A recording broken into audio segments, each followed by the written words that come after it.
Assalamualaikum warahmatullahi wabarakatuh. Waalaikumsalam warahmatullahi wabarakatuh. Baiklah, perkenalkan nama saya Vanessa Dovrianti dari Stikes Mercubuan Hidayah Padang. Kali ini saya akan melakukan penyuluhan tentang bahaya penyakit stroke pada lansia. Baiklah, apakah nenek dan kakek bersedia untuk mendengarkan penyuluhan saya? Sesedia, Bu. Baiklah. Gimana keadaannya, nenek dan kakek sehat? Sehat, Bu. Baiklah, pertama tentang pengertian stroke, apakah kakek dan nenek ada yang tahu tentang stroke itu apa? Tidak, Bu. Tidak tahu, Bu. Baik, stroke itu adalah sindrom klinis yang timbulnya mendadak, progresinya cepat, berubah defisit neurologis lokal dan atau global yang berlangsung 24 jam atau lebih, atau langsung menimbulkan kematian, dan semata-mata disebabkan oleh gangguan peredaran darah non-traumatik. Stroke ini terbagi dua, apakah nenek dan kakek juga tidak tahu? Tidak, Bu. Yaitu jenis stroke itu ada terbagi dua. Yang pertama yaitu stroke karena pendarahan atau perdarahan. Stroke ini terjadi karena satu atau beberapa pembuluh darah di otak itu pecah. Kalau yang kedua itu stroke karena penyumbatan. Stroke ini terjadi karena pembuluh darah di otak mengalami penyumbatan oleh kolesterol atau lemak, sehingga suplai oksigen ke otak itu terhambat. Otak tidak dapat bernapas sehingga fungsi jaringannya terganggu. Dari kakek dan nenek, apakah ada yang merasa seperti itu? Tidak, Bu. Tidak ada, berarti baik-baik saja ya. Alhamdulillah. Baiklah, selanjutnya kita masuk pada bagaimana tanda dan juga gejala pada penyakit stroke ini. Apakah di antara kakek dan nenek ada yang tahu apa saja tanda atau gejala penyakit stroke ini? Nggak bisa gerak, Bu, badannya. Oh iya, itu betul. Tepuk tangan dulu dong. Ya, itu betul. Jadi gejala stroke itu yang pertama itu ada kelumpuhan wajah atau anggota badan. Biasanya hanya satu sisi saja, misalnya kalau hanya kanan saja, kalau hanya kiri saja. Kalau yang kedua itu gangguan kepekaan pada satu atau lebih anggota badan. Kalau yang ketiga, perubahan mendadak status mental atau bingung, mengigau atau kiranya koma. Kalau yang keempat itu afasia atau bicara tidak lancar, ucapan kurang atau sulit memahami ucapan orang lain. Kalau yang kelima, disatria atau bicara pelo atau cadel. Yang keenam itu gangguan penglihatan atau diplopia. Penglihatan itu double atau terlihat dua-dua. Kalau yang ketujuh, ataksia atau kesulitan gerakan, kesulitan untuk menggerakkan bagian-bagian tubuhnya. Kalau yang kedelapan itu vertigo, seperti mual dan muntah atau penyakit nyeri bagian kepala. Selanjutnya, apa saja makanan atau diet untuk pasien stroke? Tidak tahu juga, itu sudah tahu kakek dan nenek? Belum tahu, Bu. Belum tahu. Yang pertama itu pasien stroke dianjurkan untuk makan. Yang pertama yaitu sumber karbohidrat seperti beras, kentang, ubi, singkong, tapioka, biskuit atau bihun. Kalau yang selanjutnya proteinnya seperti protein hewani seperti daging sapi dan ayam tanpa kulit, ikan, telur, ayam, dan susu skim. Kalau sumber protein nabatinya seperti kacang-kacangan dan produk olahan seperti tahu dan tempe. Kalau selanjutnya bagian sayuran seperti bayam, wortel, kangkung, kacang panjang, labu siam, tomat atau toge. Kalau bagian buah-buahan seperti buah segar bisa dijus ataupun diolah dengan cara disekap seperti pisang, pepaya, mangga, jambu biji, melon, serta semangka.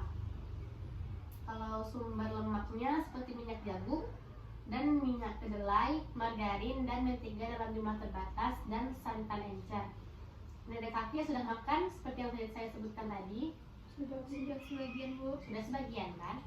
Sudah cukup menerapkan tentang makanan yang dianjurkan pada penyakit stroke. Selanjutnya, makanan yang tidak dianjurkan untuk penderita stroke. Ini tidak boleh dikonsumsi oleh penderita stroke ya, nenek dan kakek. Yang pertama itu sumber karbohidratnya seperti mie, tidak boleh makan mie, soda atau baking powder, kue-kue yang terlalu manis juga tidak boleh. Yang kedua yaitu sumber protein hewaninya yang tidak boleh dimakan seperti daging sapi dan ayam yang berlemak, kalau banyak lemak tidak boleh. Jeroan, keju, protein hewani yang diawetkan juga tidak boleh, nenek. Selanjutnya itu sumber protein nabati. nabatinya seperti pindah kas, produk kacang-kacangan, olah-olahan yang diawetkan juga tidak boleh. Kalau yang D itu sayuran-sayuran yang tidak boleh dimakan oleh penderita stroke seperti sayuran yang mengandung gas seperti kol, sawi, kembang kol, dan lobak. Kalau buah-buahannya, buah-buahan yang mengandung gas seperti durian tidak boleh ya. Pendekatnya tidak boleh makan durian, nangka, dan buah-buahan yang diawetkan atau buah kaleng. Sumber lemaknya santan kental tidak boleh, dan kode-kode gorengan tidak boleh makan makanan yang banyak lemak ya nek. Oke,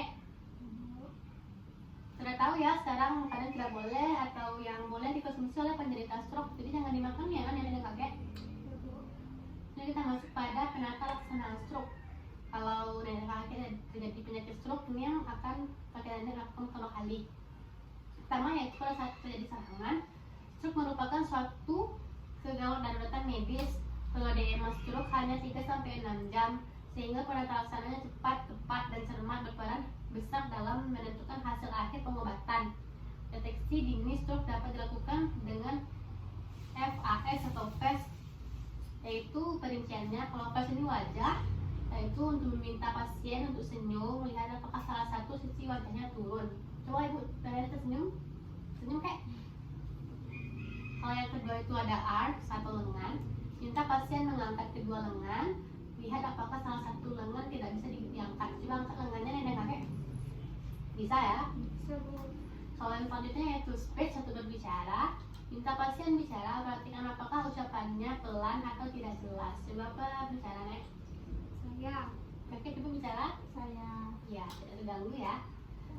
Yang selanjutnya yaitu time atau waktu. Jika Anda menemukan tanda-tanda tersebut, segera hubungi unit perawatan terdekat. Selanjutnya yaitu pasien pasca stroke. Jadi kita ketika sudah selesai terjadinya stroke, pertama yaitu latihan ROM atau aktif atau pasif, merupakan latihan gerak untuk melatih otot dan saraf yang lemah agar dapat berfungsi normal kembali.